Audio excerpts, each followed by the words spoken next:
Hey there, entrepreneur. Do you know your calm entrepreneur archetype? I've created a fun and insightful 10-question quiz that reveals your calm entrepreneur archetype and allows you to unlock your entrepreneurial superpower. With this quiz, you'll be asked some questions that zero in on your business style, the way you think, the way you show up, and how your energy works. And by gaining a deeper understanding of your innate strengths, preferences, and challenges, you can maximize your potential, leverage your unique abilities, and overcome obstacles more effectively. The self-awareness that comes also fosters better communication and collaboration within professional relationships and teams, enabling you to make more informed decisions that align with your natural instincts. Ultimately, discovering your entrepreneurial archetype can lead to greater satisfaction and success on your entrepreneurial journey. So just answer a few simple questions and you'll gain access to a personalized path designed to empower you to step into your role as a calm and confident entrepreneur. You can find the Calm Entrepreneur Archetype Quiz now at CorinneO'Flynn.com on the homepage or CorinneO'Flynn.com/quiz.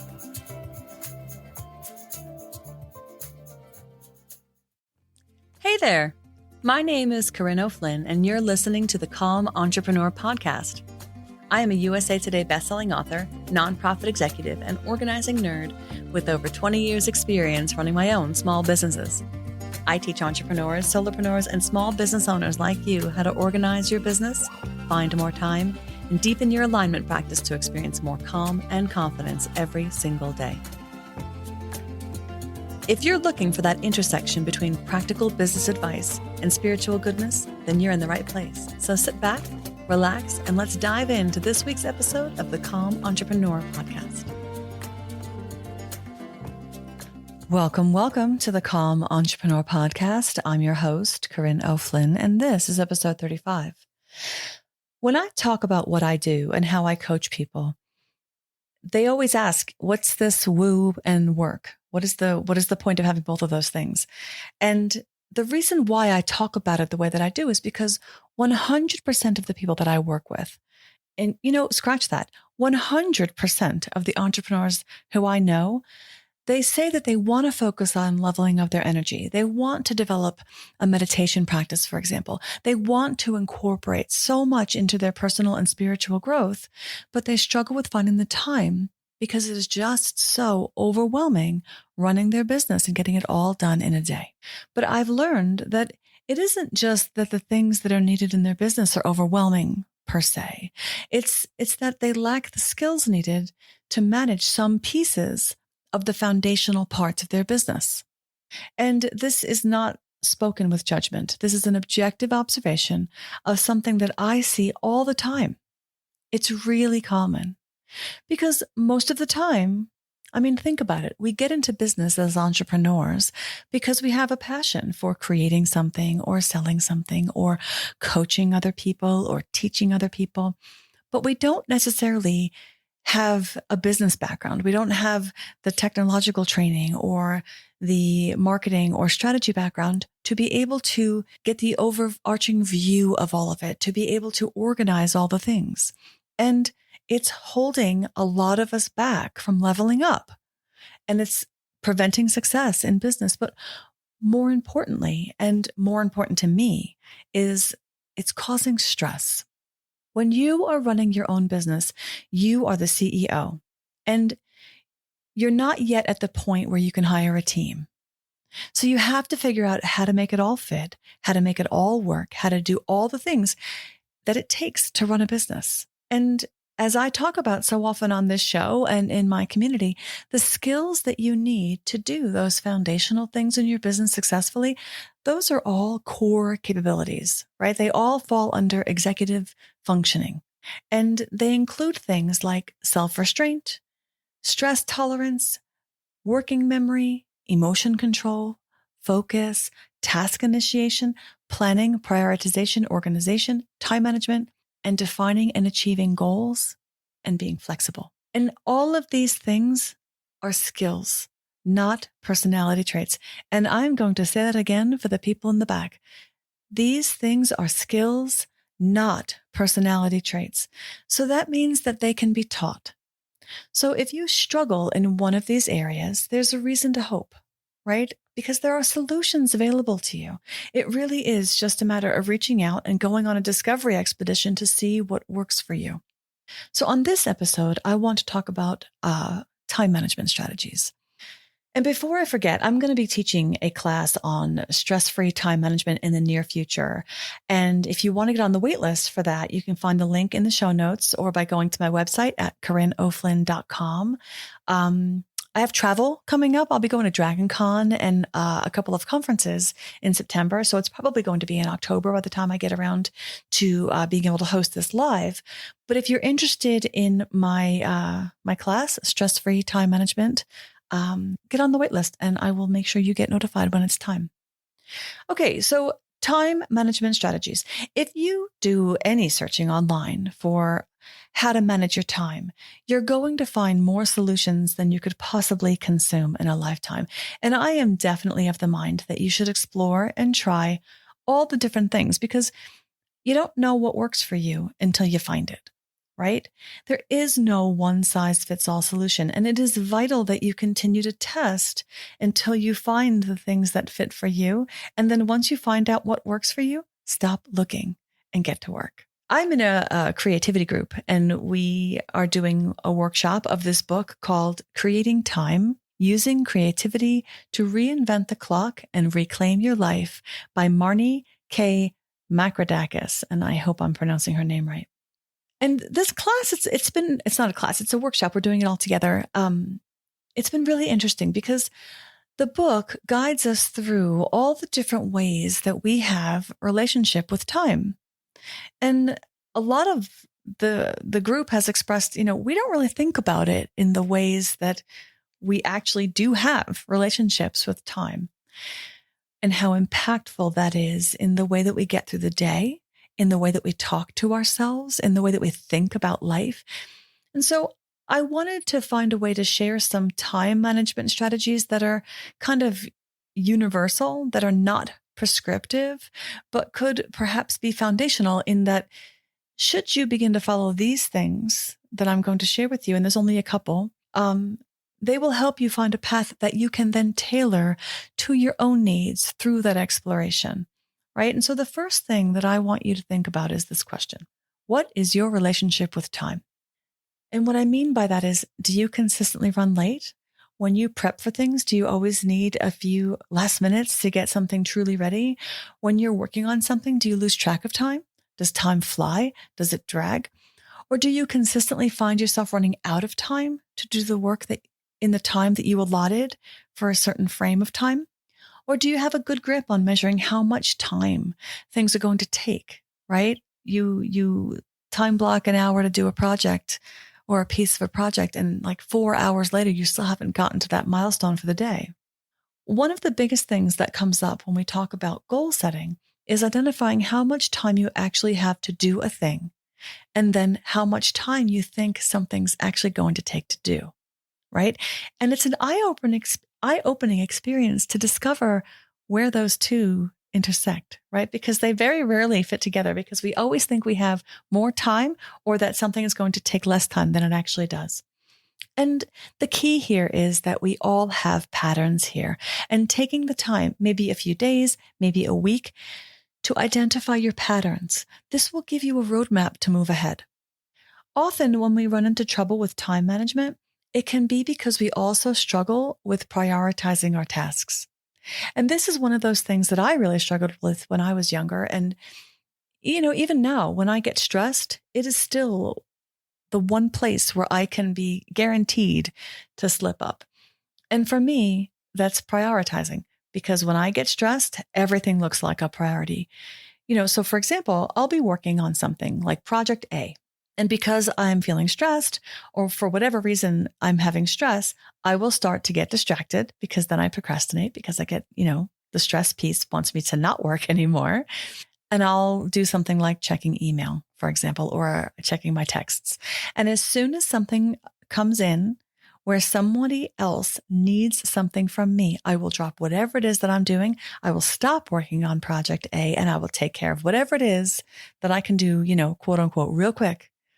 Because I know in the moment that I can get that done. And it's like this dopamine hit. And I know that this is a symptom, right? Because I have identified that pattern for myself. So when I see myself doing that, I can pull myself back. But that was not always the case. So that's where the value comes in tracking what you're doing. But it's something that comes up often. And so my next question for you is, what is your relationship with prioritizing? I think the ability to prioritize things is an underrated skill that is actually vital, because if you're not able to prioritize the way that you spend your time, then you can't actually make reliable plans. I mean, think about it. There are a lot of tools that you can use for prioritizing. And like everything else, it's so easy to get lost in all the options, right? There's like this incredible, not even a buffet. It's like a never ending assembly line of time and task management tools out there. But one of the easiest to learn is something called the Covey quadrants, created by Stephen Covey. The Covey quadrants are a lot like the Eisenhower matrix, and I will put a link to that in the show notes so that you can see what I'm talking about. But the Eisenhower matrix focuses on the urgency of tasks, where the Covey quadrants focus on time in addition to the importance of things. So basically what you do is you draw out a big square and you dissect it with a plus sign. So you have 4 quadrants. And quadrant number 1 is urgent and important. And you have not urgent and important. Then you have urgent and not important, and not urgent and not important. And these things go across in a matrix. So they're like, you have 1 column marked urgent, 1 column marked important, 1 marked not urgent, 1 marked not important. And then, the cross sections are where things get identified. And what you're supposed to do is identify all the things that you need to do. And then you drop them into one of these 4 boxes based on their urgency and their importance. And it sounds really simple because it is, right?